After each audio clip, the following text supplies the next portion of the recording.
What is going on, everybody? Welcome back to Creating Daily, brought to you by Ritual Motion. I'm super excited about today's episode because I'm hanging out. I'm in the studio. I've been shooting a ton of shoppable videos for Amazon over the last few days. And so I'm in chill mode, not really chill mode, but just, whatever. I shot some more videos and I'm like, I got a live show. What do I want to do? And I decided, I just want to hang out with some creators. I got on Clubhouse last night for the first time in a decade, I guess, and was like, oh, I should do another room on there, and I should just multi-stream it and implement it into my Creating Daily show. So if there's anybody that's hanging out over in Clubhouse, feel free to jump on the stage and let's see what you've been doing. Let's see. This is a creator hangout. So if you're a podcaster, live streamer, artist, musician, singer, gamer, whatever you're into, let's figure that out. If you want to join the live show as far as like video, a couple different ways to do that. You can jump on Ritual Motion, which there should be a link near you in the chat. You can come over there and be a part of the show, either audio and video or just audio. Or if you're really motivated and you really want to come on the show and hang out with me, you can go to I think it's creatingdaily.live. Hold on. It's creatingdaily.live. Everything was running so smooth until I started to try to remember web addresses, but it's creatingdaily.live/join. Yeah, there it is, /join. So you can join the show that way. And you should be able to join by phone or join by your desktop, your laptop, whatnot, what have you. But just really wanted to hang out. Just wanted to create a space. Maybe long, maybe short, depending on. If you guys are over on Clubhouse and you want to see my sweet green screen setup, just click that click that button right there. The link attached to the top of the room. And I actually have a Clubhouse shot. Oh, I messed it up. I got a little Clubhouse shot here with a cheap webcam. So if anybody comes on the stage, you can be brought into video. The only thing is Clubhouse is, for whatever reason, when I try to run the audio from Clubhouse into Ecamm, Clubhouse is like, you're trying to steal everybody's stuff and record stuff. So they just shut me down after 30 seconds. So I have to do this little janky setup where this blurry webcam, because it never focuses. Anyway, whatever. It's good. It works for now. So. But feel free to raise your hand. Brian, Derek, I see over here in Clubhouse. So welcome to the show. Welcome to the party. I see a couple people watching online as well. Feel free to say hello in the chat. And if nobody hangs out, I'll just hang out. I'll just hang out by myself. I'll just be talking about all the stuff I've been doing over the last couple of weeks, which has been pretty fun. I've been super focused on Amazon Live, the influencer program over there. I've been just working hard. It was one of my goals when I came back from Puerto Rico, just to focus on it to see what it does. Give it 90 days, of my attention. It's not the only thing I'm working on. I still have a fishing podcast. I still do Creating Daily Tuesdays and Thursdays at 4 p.m., working with Ritual Motion, which is a sponsor of the show, by the way. So I'll go ahead and plug those guys. Ritual Motion is a live streaming platform where community, Web3, monetization, like all these worlds kind of collide. And just to shout them out real quick, they do have an upcoming NFT drop called Blockbots. So if you're into NFTs, go to Blockbots. That's Block, BLOCKBOTZ.io for more information about that. And you can get involved in their NFT project when it's dropping. So very cool. And I see my friend Brian has come up on the stage. What's up, Brian? How's it going, man? Kaboom, B to the T. What's going on, Big Billy? Oh, nothing much, man. Nothing much. I'm just gonna adjust some volume. Thanks for coming up. First of all, appreciate you jumping in and hanging out. So you're out for the summer. What are you doing while you're taking a little vacay? Well, I mean, I've got about 3 weeks before I have to make my way back to the classroom, so I'm kind of like re-gearing myself up to get ready to get back in there. It's fine. I love what I do. I love those kids, most of the time. But like literally, when I was on my way to, we have Sonic here in Texas, and there's this thing called happy hour. So between 2 and 4 o'clock, I can get my slushes or my drinks half price. So I'm literally going. I'm at the house by myself because the wife's out. The little redhead girl, she's taking care of things, and the kids have gone to a youth activity. So I'm just pretty much dog sitting. I'm like, it's happy hour. I'm gonna get me a Sonic drink. And as I'm driving, I get this breaking news across my phone because I won't go into the weeds here much, Billy. All right. But you know me from my show. I talk about peanuts because that's my comic, but my sport is mixed martial arts. So I'm not trying to turn you into a UFC fan immediately overnight, but I will say this. But all of a sudden, breaking news comes across my phone, and I'm going, it's Ariel Helwani, it's the UFC business officer Hunter Campbell, and I'm going, it's official. Nate Diaz is going to have his final fight in Las Vegas at UFC 279, and he'll be facing probably the most dangerous man that they could have given him. He's going to be facing Khamzat Chimaev. Dude, you have no idea. You have no idea how excited I am. I was going to say Chuck Norris, but I guess that was a close second. Yeah, I mean, honestly, it's one of those, this is Chuck Norris 2.0 in many ways, but from another part of the globe. But man, that's the thing about it is I was just, man, it became happy hour big time. I feel like now I want to grab 2 cans of root beer, bust them together, and drink them like Stone Cold Steve Austin because I didn't expect Diaz versus Chimaev. The only hang-up I have about it is I wish that it was at Madison Square Garden because that's going to be in November. And it's going to be that is what it is. And it's going to be in Las Vegas. Yeah, it'll be in Las Vegas. Yeah, it'll be in Las Vegas, 279. But in November they have Madison Square Garden, and the reason I say that is I wish there were more people watching because apparently Frankie Edgar wants to have his last fight at UFC 281, which is in Madison Square Garden. So I'm like, man, if you put Nate Diaz on that card, you'll fill the arena. So that's a huge deal. But it's fine. It's going to be in Las Vegas, but and they didn't put that pay-per-view up for a while on UFC.com. And I'm going, man, why are they not showing 279? I think I know why now because this is what they wanted. But, Nate Diaz had one last fight he wants. He wants to get his contract done and get out of there and move on with his life. But they're giving him the most dangerous threat to the welterweight division at this point. So It should be good. Should be interesting, but you heard it here. Well, that's awesome, man. Well, thanks for sharing the breaking news. I don't know how much of my audience watches UFC. I try to, but I'm a cheap entertainer guy. Not entertainer. I'm a cheap whatever. I'm cheap. So when I see the $75 price tag on the UFC fight, I go, oh my gosh. Because, dude, and by the way, just to reset kind of this live stream in this Clubhouse room, because we are streaming in Clubhouse. This is a creators hangout. So if you're a creator, I see all kinds of awesome people in the audience over here in Clubhouse. So Johnny, Nancy, Monty, anyone, feel free to come up, and you just got to have a little bit of information in your bio. And if you want to come on this actual show, you can go to creatingdaily.live/join and join with audio and video, or you can just go over to the link there and you can watch this video on Ritual Motion. And Ritual Motion is pretty cool, and I'll talk a little bit more about them here in a minute because they are a sponsor of the show. But Brian, to get back to your UFC talk, there used to be a place where I lived at in Virginia where the movie theater, you could just go watch it for $10. And so we would just all go there, but there'd be like 3 movie theaters like sold out of watching the UFC fight live.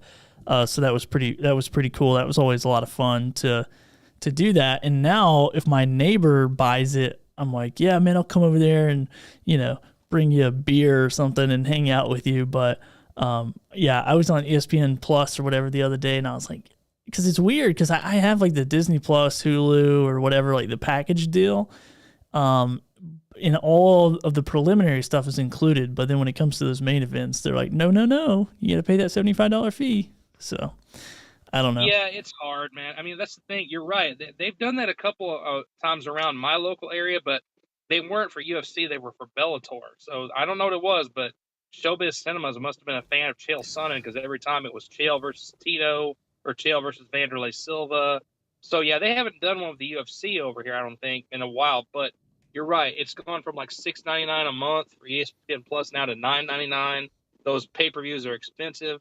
But it's kind of one of those, the way I look at it is, for me being an MMA fan, I've got to pick and choose.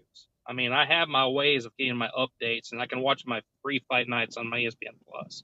But, there's a few of them that absolutely are kind of like big ones. November is when my birthday is, and if Madison Square Garden is that good, then I'll buy the pay-per-view. And last year's was fantastic. Michael Chandler versus Justin Gaethje was fight of the year. So I got my birthday present in many ways. So I can't go every single, being a pay-per-view fan, being a fan of UFC is very expensive.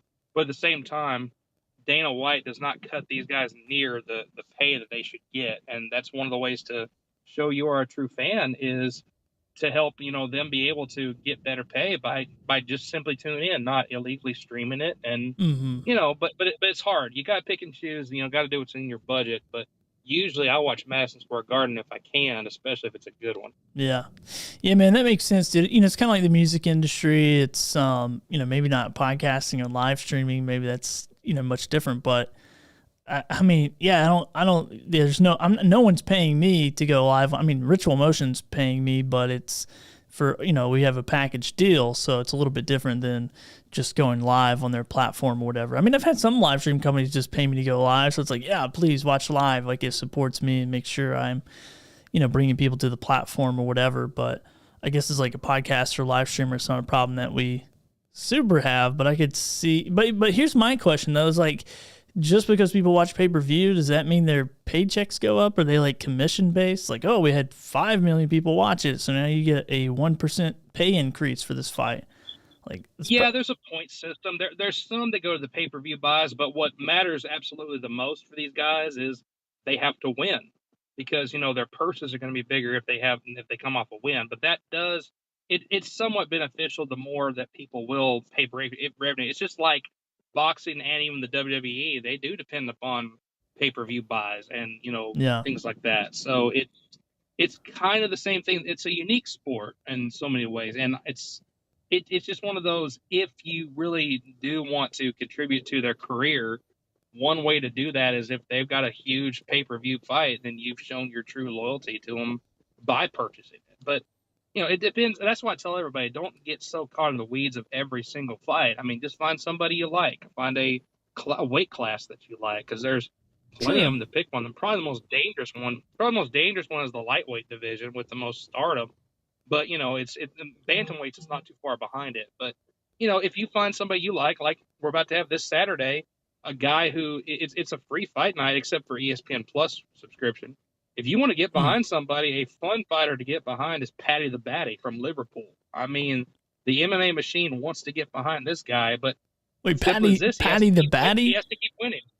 Yeah, Paddy the Baddy, Paddy Pimplett. I need a nickname like that. I need a nickname like Billy he came from Liverpool. He used to be in Cage Warriors, so it's kind of like, think about it. Conor McGregor brought all his fans from Ireland, then everybody jumped on board the bandwagon. Well, Liverpool has followed this kid into the UFC from being a Cage Warrior champion like many times over. As young as he is, I mean, he's handsome. He's got, blonde hair. He's got the accent, and he's funny too. I mean, he's just got a great persona. But that's who they kind of want to get behind. But as simple as this, he has to keep winning. Yeah. But to be a fan of them, I'm like, that's easy. Like, pick somebody you like, and if they have a pay-per-view, you truly support them.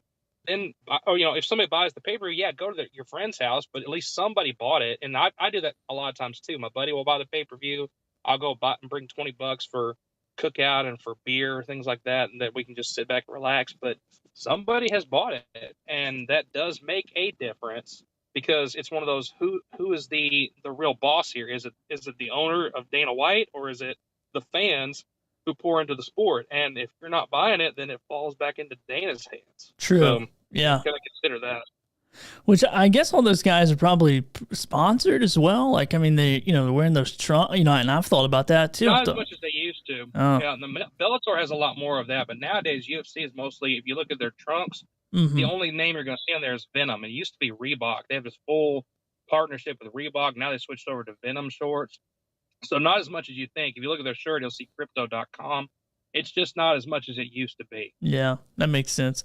Yeah, I thought about doing that in the podcasting world, just having a jersey full of logos, because I'm just going live, mostly all the time.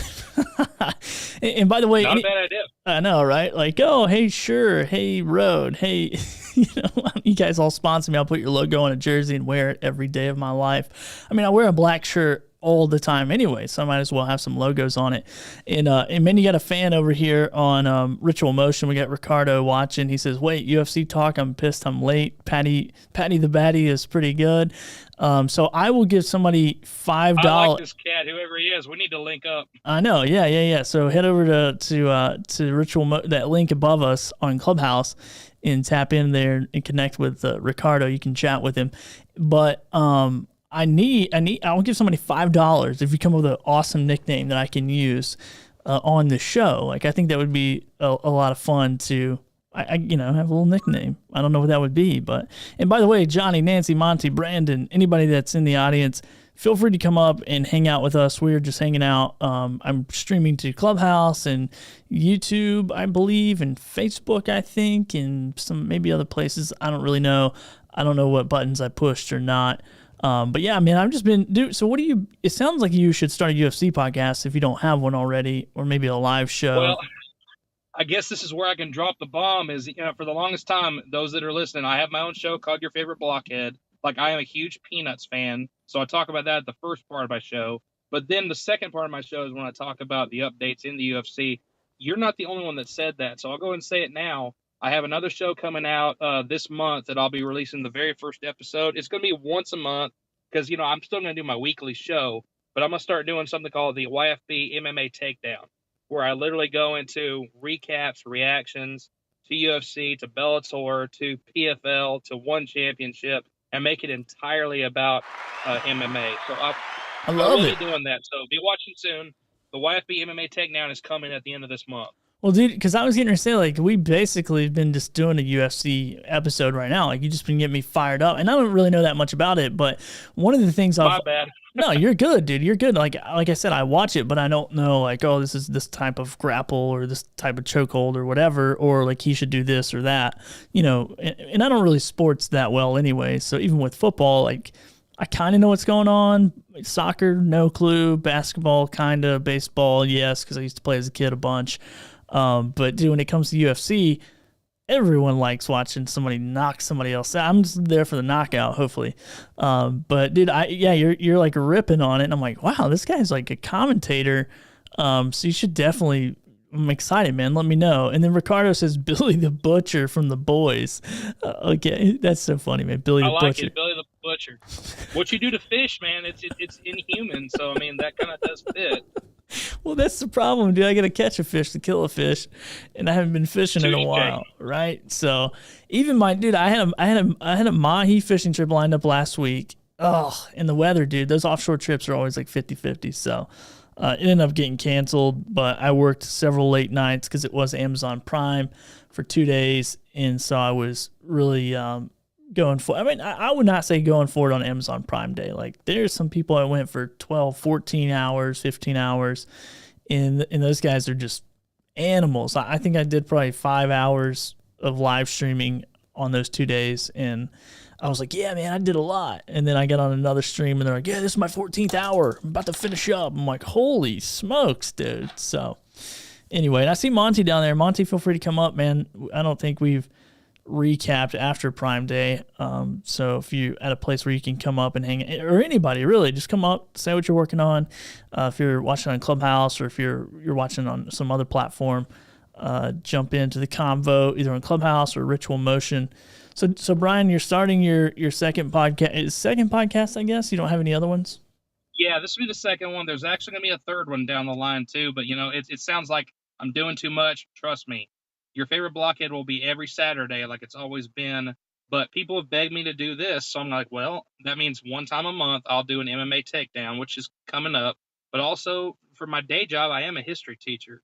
So what I am considering is a bi-weekly down the road, I will talk about topics in US history. I'll call it a blockhead's history of the United States, and I'll just give updates on things like I've got 3 topics people have already given me. Like I think the 5 greatest speeches presidents ever gave is one of them. I think there's one about the oil discovery at Spindletop that I will do. That's one of my specialties, and a couple of other things that are in the can. But that's down the road, just because that's my other world. Is that I love teaching U.S. history to kids, but now all of a sudden the parents are all like, "Well, dang, I want to learn about that." I'm like, okay, I guess I'll start making a podcast on that too, but I don't want to bog myself down too much since 10 months out of the year, I'm pretty preoccupied, but summers are they're not even totally open because we have church activities we take care of with the kids, so it's like we get ready for camp, we get ready for other events. But I know I've taken up a lot of time, man, but I thank you for giving me the forum up here, and Yeah. thank you for those that tune in. But yeah, if you want to support me, I'll give you one more, Billy. Since you're into fishing shows, go check out my friends at the Paddler's Playbook. They happen to be from Texas, and they are a great group of guys. So I'll say it one more time. You want a good podcast to listen to? Dear friend of mine, Drew Turner, on the Paddler's Playbook. Go check them out. Paddler's And yeah, Playbook. the Paddler's Playbook. Yeah, go listen to him. You can tell him that I sent you. He'll know exactly who you're talking about. And this is your favorite blockhead signing out. And I'll hand the mic over to Carolyn. And I got to go take care of these dogs. But I'm going to enjoy the rest of my happy hour. We'll see what happens with Nate Diaz and Hamzat Chimaev as UFC 279. This is your favorite blockhead. Over and out. See you, Brian. Thanks a lot, man. Appreciate you jumping in, sharing all about the UFC and all about your awesome project. What's up, Carolyn? I don't know if we've ever met before. I'm Billy. I Nice don't to know. meet you. Hi, my name is Carolyn M, and I'm calling from Israel. Hi from Israel. Oh, very cool. Basically, I'm just gonna go straight into it. My podcast is called Baby Hour. It's for moms and their babies, and I'm looking to move to the next level. I'm looking for a podcast talent agency. Does one exist? I mean, are you looking for them to like find guests for your show? Like what any normal talent agency does. You know what? If you're a singer, you have a talent agent who gets you bookings, gets you plays, does all the work for you. That's what I'm looking for. I'm not looking for somebody to get me more listeners. I'm not looking for. I got quite a large number of listeners worldwide. I'm not looking for. I'm looking for somebody that can take me to the next level, because what they expect from podcasters is like do everything yourself and go. The only people making money out of podcasts are people selling podcasts, telling people how to make podcasts, basically, or telling people how to make their lives better. And I think there's another way. I know there's another way, and the other way is like normal way in media industries is the talent agency. So I'm curious though. I mean, I understand what a talent agency does. How are they going to help you to the next level? Are they going to get you on more shows? Easy. Yeah, They're gonna get me what I want. I'll tell you just what I want, so it makes it simpler. Okay. I want the graveyard shift on iHeartRadio. Why do I want it, and how am I going to make the money? I can go into in small detail. My show, Baby Hours, for moms and babies. We talk anything and everything about babies, whether it's introducing your pet to your baby, financing for the new baby, water birthing. It's babies, we talk it, okay? Mm-hmm. Babies are babies. They're never going to go out of fashion, and they're worldwide. They're everywhere, and they're universal. So I got a lot of things going for me here.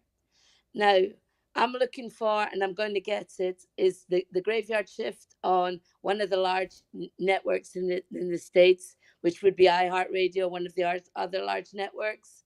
I'm looking for the 4 to 5 hour slot, 4 a.m. to 5 a.m. slot in the morning, because that's a slot that's never made any money, that cannot make any money because they don't have a decent listenership. Are you with me? So I'm curious of why would you go? What am I gonna do? Okay, just let me finish. Okay. I'll tell you what I'm gonna do. I'm gonna bring them moms feeding their babies worldwide, which is a massive potential audience for the 4 to 5 o'clock slot in the morning. Okay. So on the radio. So can then, Carol, hey Carolyn, sorry. Carolyn, sorry. This is sorry. I'm going to chime in here because I'm trying to ask you a question. And I appreciate you jumping in. But let me ask you this question: what is the drive to be on iHeartRadio? Is it to get more audience? Because to make money with your podcast, you don't really need iHeartRadio. So go ahead. You jumped in. Let me tell you,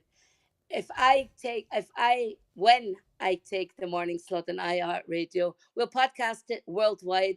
I own Baby Hour. I'm gonna sell it like America's Got Talent. Simple. You're gonna sell the show? I'm gonna sell my show. Yep. Gotcha. All right, cool. Well, that's awesome. If I don't know any talent agents, I definitely don't know any that are working with iHeartRadio. But the guy next to you, Johnny, he is the talent master. He does all kinds of stuff in show business. So he jumped up here. He might be able to shed some light on this. I'm just going to throw out one name that you might know, or you might be able to know somebody that does know. Obviously, there's a referral fee because nobody does nothing for nothing. True. I'm looking for Gail Troberman. She's the CMO at iHeart. All right, cool. So, Carolyn, do you want to really learn something, or are you just sharing your dream? What kind of question is that? What kind of question is that for? I don't really get the point of your question. Before I address what you just shared with us, do you really want to learn something? From whom? From an industry professional who's been in the entertainment industry for 40 years. I'm asking a straight question. If you got a straight answer, then that's cool.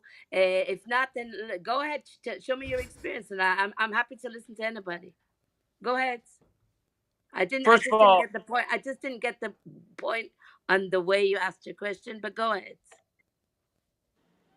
Well, I love your enthusiasm, and I love the big dream that you have, and I encourage you to go after it. However, I'm going to give you a piece of advice. One, you need to focus on some humility. Slicha, as they say in my language. Go ahead. You need to be a little bit humble, because the people who are getting those big iHeartRadio radio contracts are already big time celebrities. Okay. But I can tell you this. That's not a problem. I don't have a problem with that. If you have a problem with that, then it's your problem. I don't have a problem with big stars. See, I am an agent, and I'm already turned off by you, Carolyn. That's okay. That's absolutely fine. That's fine.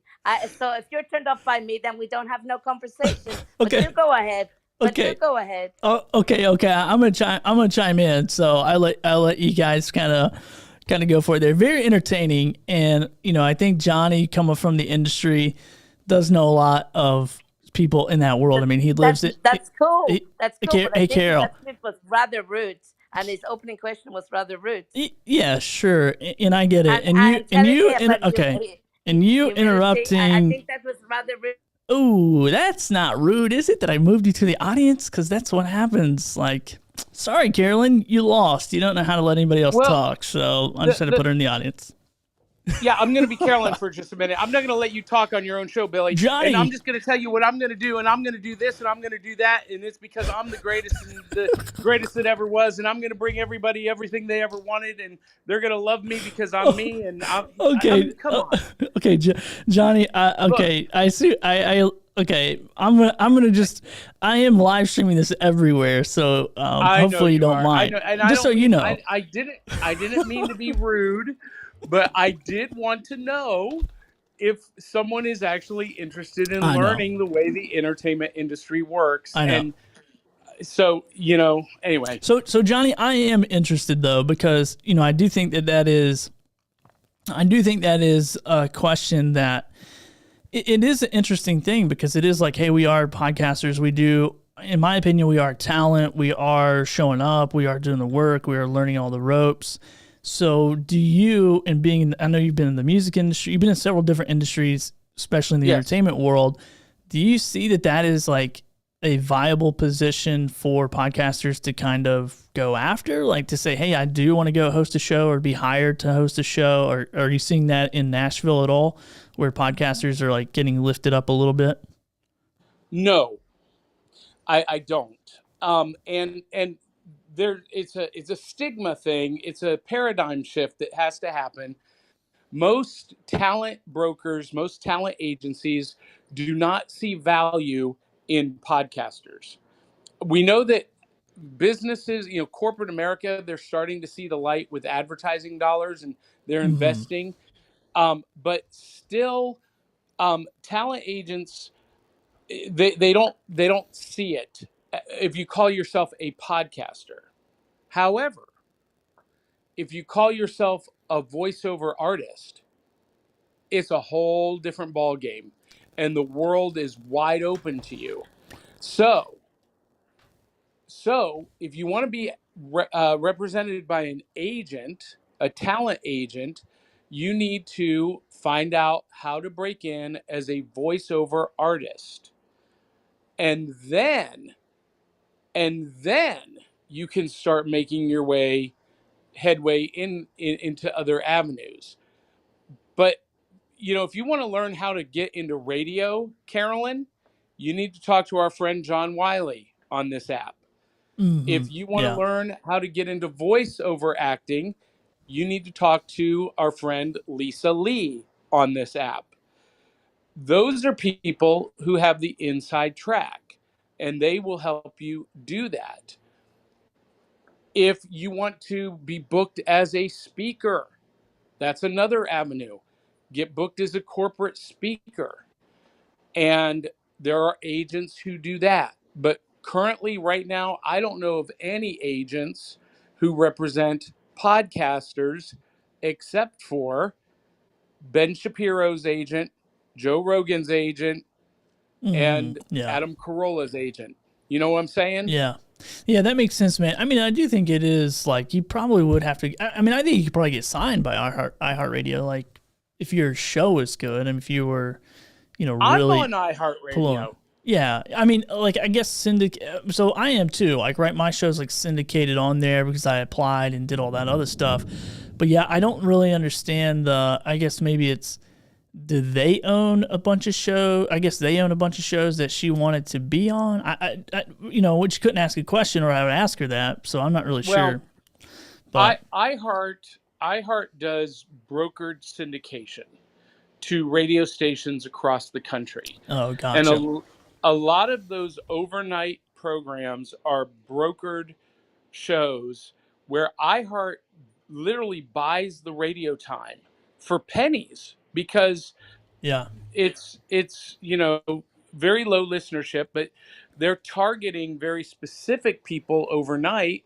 The truck drivers, they're people who work third shift, um, people who might be listening to the radio overnight. But traditionally, those are money suck spots. Mm-hmm. But for whatever reason, some distributors will put programming out there because they've got advertisers who are willing to pay for that spot, for that space. Yeah, that makes sense, man. Well, and I think too, it's like, it kind of makes me a little bit nervous in the podcasting space, like that and not that saying that Carolyn was the, like trophy child. Like, we're not, it's not like she represents all the podcasters in the world that want to be in relationship with these bigger corporations. But it kind of reminds me of the movie industry. It makes me a little bit nervous that people are like, yeah, I'm on Spotify, or I'm in the, because you look at like Sony, you look at. You look at all these different cinemas or whatever, and they're all just studio businesses, but there's only like 5 of them or whatever. And so then they have full control of you, your content, the contract, and all that kind of stuff. And I'm like, I was trying to get to the, with her in particular, I was trying to get to the point of, if you have this super niche audience of babies and mommies, then you can go monetize. I mean, I have a fishing show with in the world of Joe Rogan, a microscopic audience, and yet we're getting a paycheck. You know, me and my co-host are getting a paycheck every month because of sponsorship deals or whatever. And so that's what I was trying to get to, was like, hey, why would you want to go sign up to be controlled by a big studio, so to speak, when you can, manage yourself to an extent, or hire someone and train them to, help you manage your business or whatever. So that was kind of my whole point. And I get whatever. it. And for anyone who is in the listening lounge and you don't know that Billy is the podcast monetization god. I don't know about that. We don't use the word guru, but listen, if you want to learn how to monetize a podcast with a small audience, Billy Thorpe is the guy to listen to. I appreciate that, man. I appreciate that, Johnny. Thanks for the kind words. What's up, Brandon? You've been here the whole time. Thanks for joining. What's up, man? Hello. Oh, that was awesome. Yeah, sorry that happened to you. I see you had the replays on, but I do have a question. Yeah, go for it. So and either of you guys, any guidance or tips or things to think about would be great. So for my podcast, I want to do a side piece. It still is in the realm of what we cover, which is basically in like movies and TV shows and games and all that stuff. But the piece I want to do, I kind of want to tease people a little bit. The fun of it is the mystery, and I want people to be confused. And that sounds really stupid as I say it, because usually you want no confusion when you show an idea to an audience. But I kind of want people to not know what I'm leaking, and then it's going to eventually reveal just an episode that's going to be very different than what we usually cover, because I do the show with like two other guys, but this one I'm going to be doing by myself, and it's just going to be a one-off bonus thing. But yeah, I don't know. How do you guys feel about not telling your audience something that you're up to, but you want them to be genuinely intrigued, but not too confused where they're kind of put off or they just don't know what they're looking at? Thanks.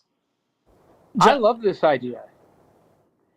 I love it. And you can totally do it. You can do a curiosity approach, a mystery to be solved series of promos.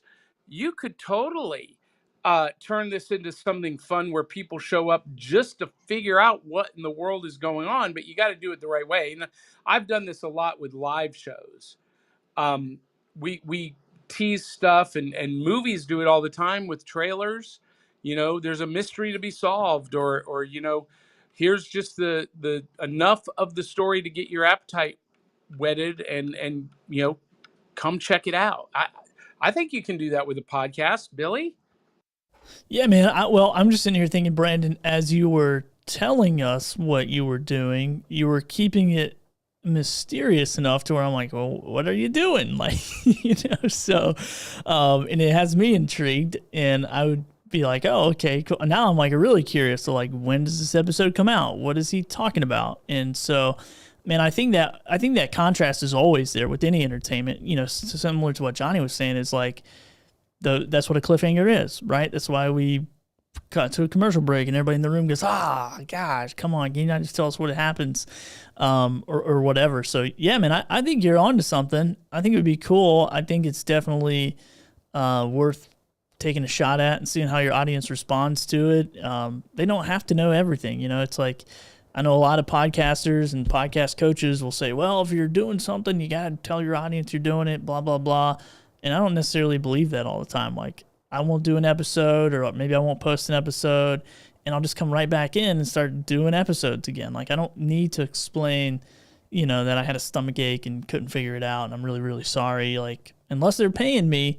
Now, my sponsors, they know when I'm going live or when I've got something planned, but otherwise, I'm not too focused on trying to make sure they know every single thing going on. So I love it, dude. You got me on the edge of my chair, and I'm like, what's he talking about? What's he going to do? Maybe I should try it. So thanks for sharing.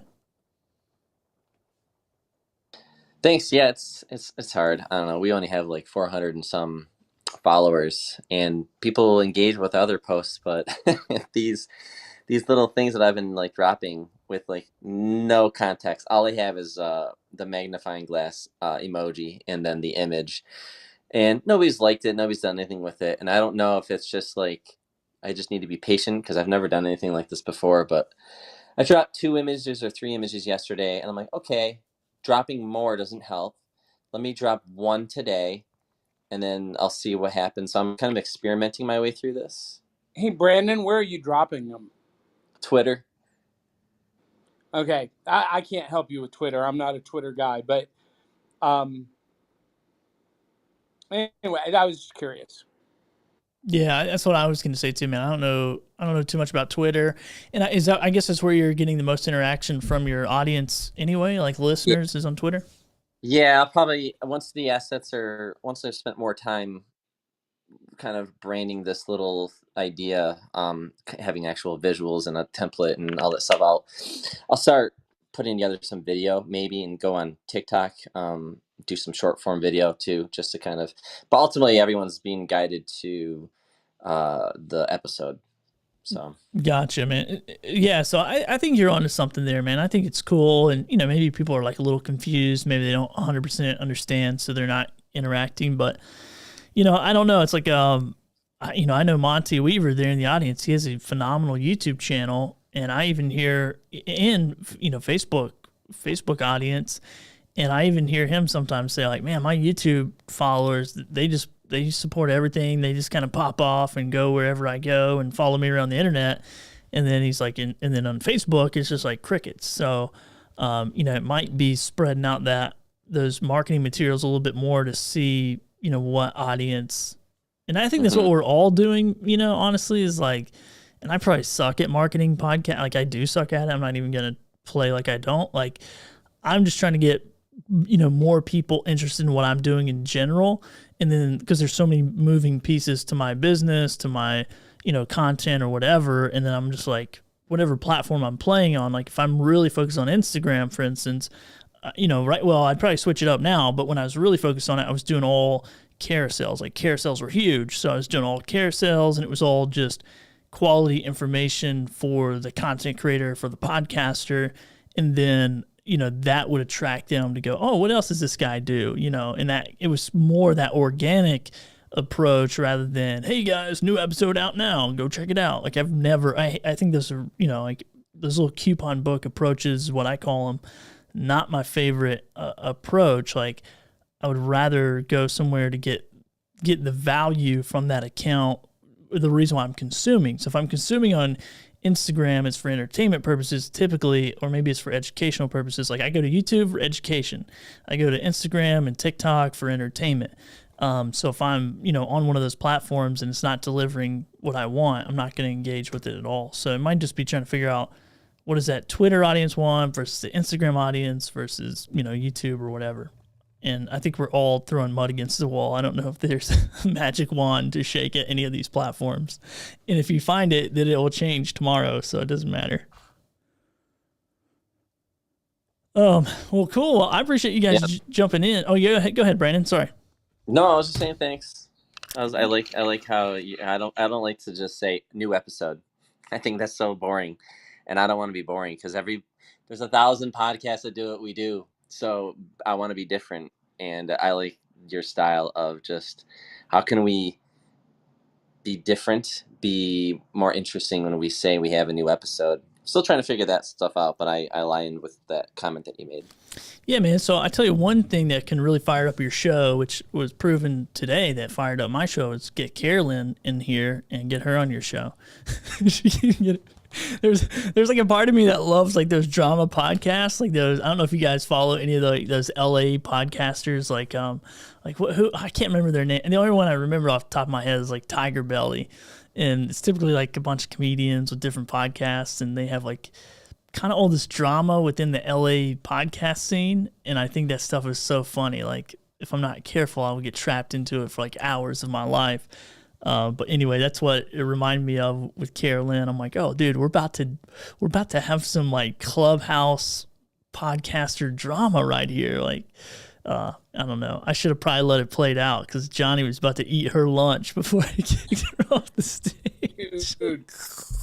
Hey, look, and I'm just in a mood today, man. I can tell, I'm man. in a mood. Yeah, I'm just in that mood today. I'm like, I don't have time for some nonsense.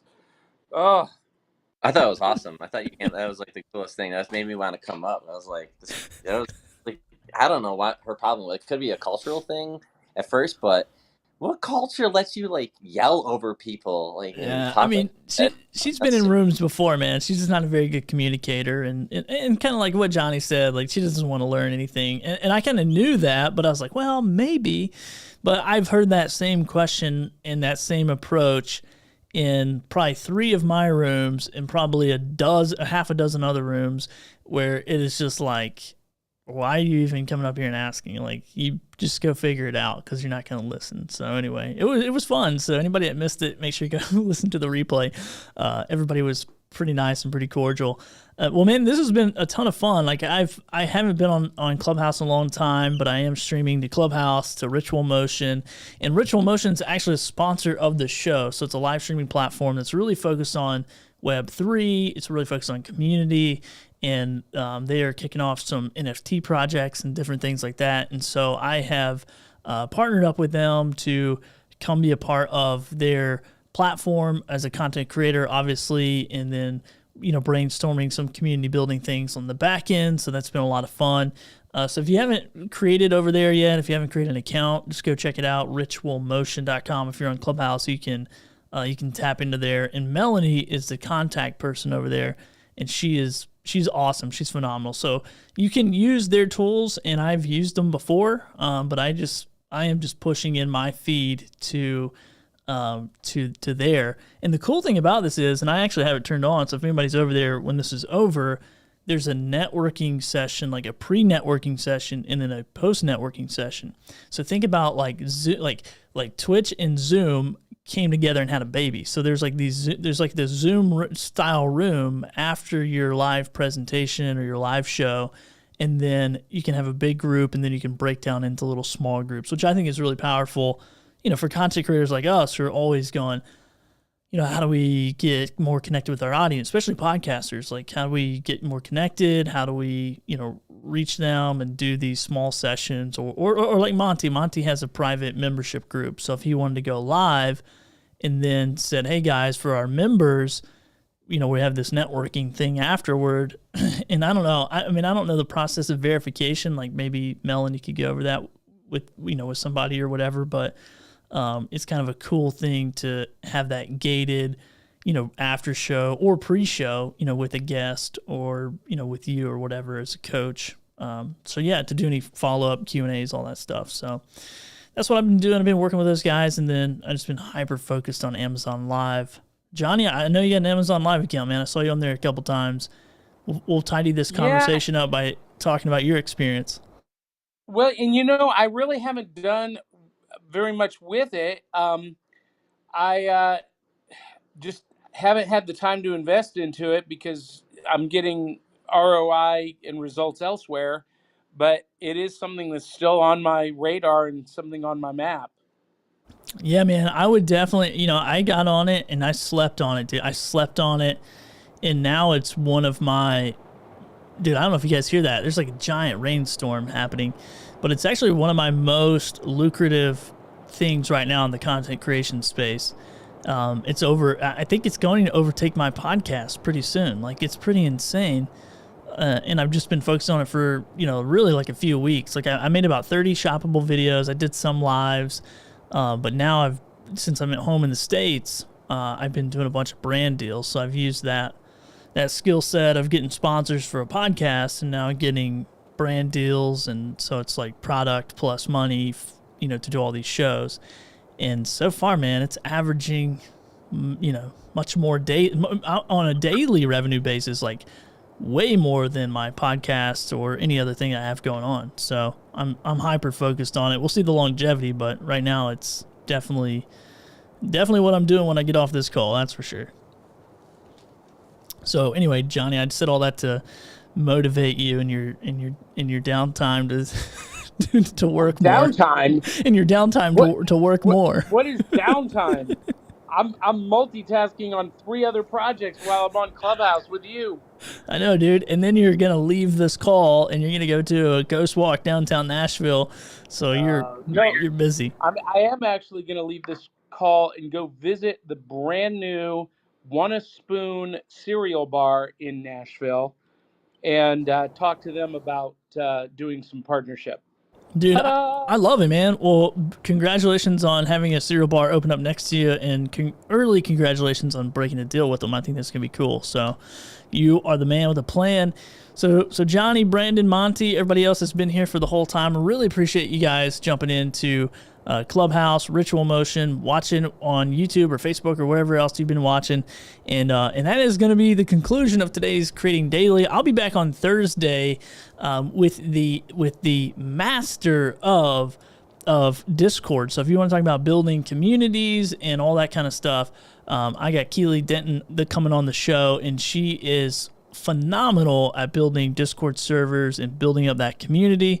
So be sure to come Thursday, 4 p.m. Eastern time, as she's going to be on the show talking to us about how do we utilize that. So anyway, all right. So until then, go hit the record button, go do something great. And if you have any questions about podcast monetization or sponsorship, as Johnny said, I'm your guy. So call me, and I can try to help you out there. So all right, we'll see you guys in the next one.